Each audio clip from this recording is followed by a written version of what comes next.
संसारी मंडळी संसारातली माणसं आहे. आम्ही जटा वाढवायची का, दाढी वाढवायची का, बगवे घालायची का, दंडन करायचं का, मुंडन करायचं, रामाच्या देवाच्या प्राप्ती करता असं काय करायचं? न लगे पंचाग्नी साधन, न लगे पंचाग्नी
मृदंगाची विद्या ज्यांच्या पुण्याईनं संप्रदायाच्या कानाकोपऱ्यात गेली ते आम्हाला गीता शिकवायचे आणि ही मृदंग विद्या त्यांनी अत्यंत मुक्त असताना उधळण केली संप्रदायावर. ते प्रातस्मरणीय वैराग्यमूर्ती गुरुवर्य पांडुरंग महाराज वैद्य बाबा. नाव मोठ्यांची घेतो, पुण्यवंत व्हावे, घेता सज्जनाची नावे. फार गोड बोलायचे आमचे वैद्य बाबा. बरं कसं आहे, वैद्यात वैद्य पांडुरंग वैद्य, बाकीचे वैद्य खातात नैवेद्य. बघता काय माझ्याकडं? बुवात बुवा पांडुरंग बुवा, बाकीचे बुवा मारतात उवा. मी नाही, आमचे बाबा म्हणायचे. त्याच्या पुढे ऐका, मामात मामा दांडेकर मामा, बाकीचे मामा येत नाही कामा. इथले मामा सोडून बरं का, इथले मामा चांगलेच. आता ऐका, मला रामपदापर्यंत आपल्याला घेऊन यायचंय. पूज्य बाबांनी दिलेलं बौद्धिक काय वारकरी संप्रदायाला. गुरुदेव मामासाहेब असं म्हणायचे, म्हणे तुझ्या हाताला पाहिजे काम, हाताला पाहिजे, बोला बोला, हाताला पाहिजे काम आणि मुखामध्ये श्रीरामाचं नाम. हाताला काम, मुखामध्ये राम. तुझ्या संसाराला पूर्ण विराम, तुझ्या परमार्थाला पूर्ण विराम. तुझ्या हाताला नाही काम, मुखामध्ये नाही राम, तुझं जगून तरी काय काम? कामामध्ये काम. सांगू का आता, थोडं सांगू का? आता तुमच्याकडनं महामार्ग गेला, त्याचं नाव काय? नाव काय त्याचं? समृद्ध झाले गड्या. ज्यांना टायर बदलायला पैसे नव्हते त्यांच्या खात्यावर 2-2 कोटी आले. बघता काय माझ्याकडं? बरोबर ना? पण त्याचा परिणाम जे चमचमीत आलं ना, मला वाटतं संसारातलं सुख काय, संसारातलं सुख काय. आमच्याकडे श्रीमंत नाही, गर्भ श्रीमंत लोक आहे. साहेबांना माहिती, आमचे गजादादा वगैरे येतात. आमचा परिसर म्हणजे श्रीमंतांचा नाही, गर्भ श्रीमंतांचा परिसर आहे. पण एक वाक्य बोलून जातो, ऐकून ठेवा माझ्या मायबापांनो. पद, प्रतिष्ठा, संपत्ती, ज्ञान पचवायला कधी कधी 2-2 पिढ्या निघून जातात. वाक्य पुन्हा बोलतो, आलेलं धन, आलेलं ज्ञान आणि आलेला मान पचवण्याकरता या केशवराजाच्या चरणी वाकलं पाहिजे, तरच ते टिकेल. लक्षात. तुला घरातली भाजी भाकर गोड लागली नाही आणि जर तुला संध्याकाळी सुखाची तुझ्या घरात झोप आली नाही तर समजावं बिघडलंय. तुला तुझ्या घरातली भाजी भाकर गोड लागली पाहिजे आणि तुला तुझ्या सुखाची झोप, त्या झोपेनं तुझी वाढ घरात वाढली पाहिजे. बोलू बोलू जरा. आमच्याकडे गुंठा मंत्री जन्माला आले. कळतं ना माझी भाषा? तुमच्याकडे काय म्हणतात? बाळदादा काय म्हणतात? गुंठा मंत्रीच म्हणतात. म्हणजे फार काही बदल झाला नाही अजून, आपण महाराष्ट्रात आहोत ना.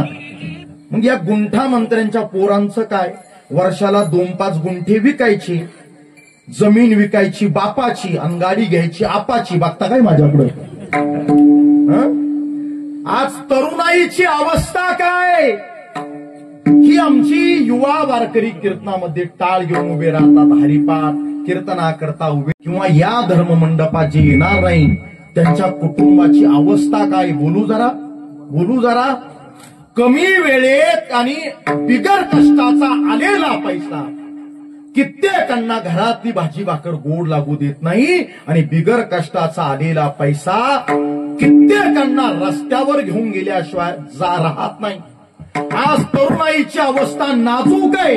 आज कुणाला म्हणायचं तरुण, ज्याला संध्याकाळी तिघांनी आणावं लागतं धरून, त्याचं नाव तरुण. तुम्ही जागे आहात ना? जरा 5G झालं काय? नाही ना. पूर्वी गरजा कमी होत्या. मी विनोदानं सांगत असतो, आहे की नाही शेटेच? पूर्वी गरजा कमी होत्या. पूर्वीच्या गरजा शाळेत आपण शिकलो. काय शिकलो? अन्न, बोला अन्न, वस्त्र आणि निवारा, बरोबर ना? एवढंच आहे ना. पैसा ही गरज शिकवली आपल्याला गुरुजींनी? सर शिकवली का तुम्ही? सानप सर शिकवली नाही ना? तुम्ही आम्हाला शाळेत शिकवलं 3 गरजा आहे, अन्न, वस्त्र, निवारा. माझ्या एका मित्रानं मला एक चांगलं वाक्य सांगितलं, भाऊ वसंत भाऊ. त्यानं मला म्हणे, महाराज असं नाही, आता 4G नाही, आता 5G कीर्तन सांगा. म्हटलं कसं? त्यांनी मला सांगितलं. माझ्या मित्राचं वाक्य सांगतो, फक्त मित्राचं नाव लगेच विचारू नका, कीर्तन संपल्यावर विचारा. म्हटलं काय रे? 3 नाही म्हणे, 4 गरजा सांगायच्या. काय काय? अन्न, वस्त्र, निवारा, आणि त्यात 4था मोबाईल धरा. म्हटलं बरोबर आहे. आज अनेक घरातले तरुण मुलं मुली रात्री 1 वाजेपर्यंत झोपू शकत नाही, कारण आहे घरातला मोबाईल. माझं वाक्य जपून ऐका. भाऊंनी केदार महाराज नावाचा कीर्तनकार केशवराजाच्या दरबारात बोलवलं होतं. 7-8 वर्षानंतर आलो, कदाचित विसरले असाल आपण, पण ऐका माझं वाक्य. त्या शाळेला कॉलेजला जाणाऱ्या मुलाच्या मुलीच्या नातवंडाच्या सुनबाईच्या हातात फाटका सदरा फाटका धोतर घालणारा बाप, 15 दिवस बिगर तेलाची भाजी करणारी आई, दिवाळीच्या दिवशी 3 लुगड्याचं 1 लुगडा अंगावर घालणारी आई, त्याच आईनं मोलाचे मजुरीचे पैसे मुलाला दिले. 4 रुपये शेकडा व्याजानं पैसे बापानं घेतले. मग तुला जालन्याला छत्रपती संभाजीनगरला ऍडमिशन घेतलं. माझी विनंती असेल, माझ्या भावंडांनी, माझ्या बहिणींनी, घरातल्या मुला मुली, सुनांनी, नातवंडांनी खूप शिकलं पाहिजे. वाघिणीचं दूध आहे ते घेतलं पाहिजे. पण त्या शिकणाऱ्या माझ्या तरुणाईला विनंती असेल, माझी विनंती असेल, तुम्ही 5 नाही 25,000चा नाही 50,000चा मोबाईल वापरा. फक्त तो मोबाईल नावाचं यंत्र वापरताना माझ्या आई बापाची मान नावागावा करता ती खाली जाणार नाही, याची काळजी घ्या. त्या आई बापाची मान समाजात मोबाईलमुळे खाली जाऊ देऊ नका. ऐका माझं. मुलाच्या मुलीच्या हातात 25,000चा मोबाईल देणं सोपं आहे, पण त्याच मुलाच्या मुलीच्या नातवंडाच्या सुनेच्या हातात 5 रुपयाचा हरिपाठ द्या. तुझ्या पिढ्यांचा उद्धार झाल्याशिवाय राहणार नाही. काय लागतं काय दुसरं सांगणार? एक प्रसिद्ध वाक्य बोलतो, माझ्या आवडीचं वाक्य बोलतो. ज्ञान मिळवा स्वल्प विराम. पुन्हा बोलतो, ज्ञान मिळवा स्वल्प विराम. ज्ञानानंतर धन मिळवा स्वल्प विराम. धनानंतर पद प्रतिष्ठा मान मिळवा. ज्ञान मिळवा स्वल्प विराम. ज्ञानानंतर धन मिळवा स्वल्प विराम. धनानंतर मान मिळवा स्वल्प विराम. पण एवढं नामसाधना भजन करा की तुला चांगलं मरण आलं पाहिजे. हा जीवनाचा पूर्ण विराम. काल आमच्या अकोल्यात मी बोललो, एका मोहनीय व्यक्तीच्या श्राद्धात बोललो. आदरणीय सर होते माझ्या समोर. जगाच्या पाठीवर अनेक जीवजंतू, कुर्म, किडे, प्राणी आहेत, आणि या सगळ्या जीवजंतू प्राण्यानंतर विज्ञान असं सांगतं की मानवजात जन्माला आली. अगोदर, मानवाच्या अगोदर या सृष्टीमध्ये अनेक जीवजंतू होते. 84 जीवलाखांनी वगैरे सांगितलंय. मला जास्त जडदार विषयाकडे जायचं नाही, एक 10 मिनिटाची वेळ माझ्या हातात. खंदारे गुरुजी पहा, डॉल्फिन नावाचा मासा, येताना साहेबांबरोबर मी चर्चा केली. हा डॉल्फिन नावाचा मासा जो आहे, जर माणूस स्वतःला बुद्धिवान म्हणत असेल, मी बुद्धिवान आहे, मी रूपवान आहे, मी वेगवान आहे, मी गतिवान आहे, तर वेगवान, बुद्धिवान, रूपवान, गतिमान माणसानं स्वतःची तुलना पहिली जनावराबरोबर करा. ऐकताय आपण? माणसाला जर स्वतःच्या बुद्धीचा इगो घमेंड झाली असेल तर त्या बुद्ध्यांकाचं कॅल्क्युलेशन मूल्यमापन कशात केलं जातं? IQ ना, बरोबर ना? शिकलेली मंडळी, कशात केलं जातं? बरोबर ना? कशात केलं जातं बुद्धीचं मूल्यमापन?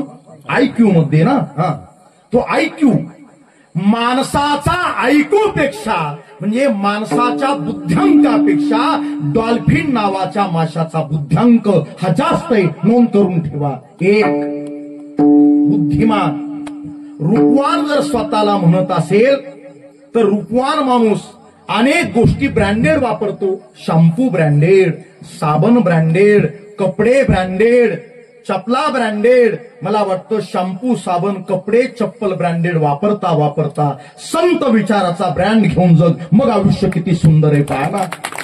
संत विचार हा खरा ब्रँड आहे. इतका सुंदर मनुष्य स्वतःला नटवतो, थटवतो, सजवतो. पण जर तो मनुष्य तुम्ही आम्ही स्वतःला रूपवान म्हणत असेल तर या वर्षा ऋतूमध्ये या निसर्ग सौंदर्य दिलखुलास सृष्टीमध्ये जेव्हा तो मोर पिसारा फुलवतो त्या माणसापेक्षाही त्या मोराचं सौंदर्य अधिक आहे. म्हणून माणसापेक्षा मोर रूपवान आहे. माणसापेक्षा डॉल्फिन बुद्धिमान आहे. चित्ता, वाघ, घोडा माणसापेक्षा गतिमान आहे. माणसाच्या मेंदूपेक्षा हत्तीचा मेंदू मोठा आहे. मग एवढं सगळं असून सुद्धा जगाच्या पाठीवर एखाद्या जनावराचं अधिराज्य न असता, जनावराचं अधिराज्य नसताना ते माणसाचं अधिराज्य जगाच्या पाठीवर का? याचं फक्त आणि फक्त एक उत्तर आहे. माणसामध्येच फक्त संत आणि संतांचे ग्रंथ जन्माला आले म्हणून जगात माणसाचं अधिराज्य आहे. हे त्याचं उत्तर आहे.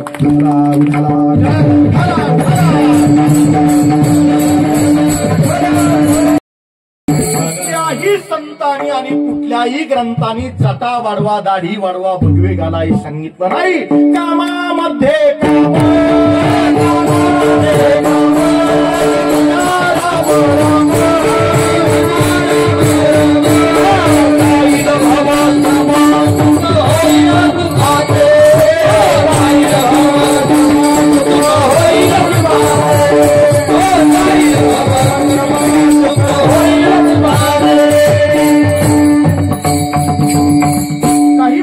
तुकोबारांकडे गेली. महाराजांना विचारला, मी जटा वाढू शकत नाही, दाढी वाढू शकत नाही, भगवे घालू शकत नाही, दंडन मुंडन पंचाग्नी साधन करू.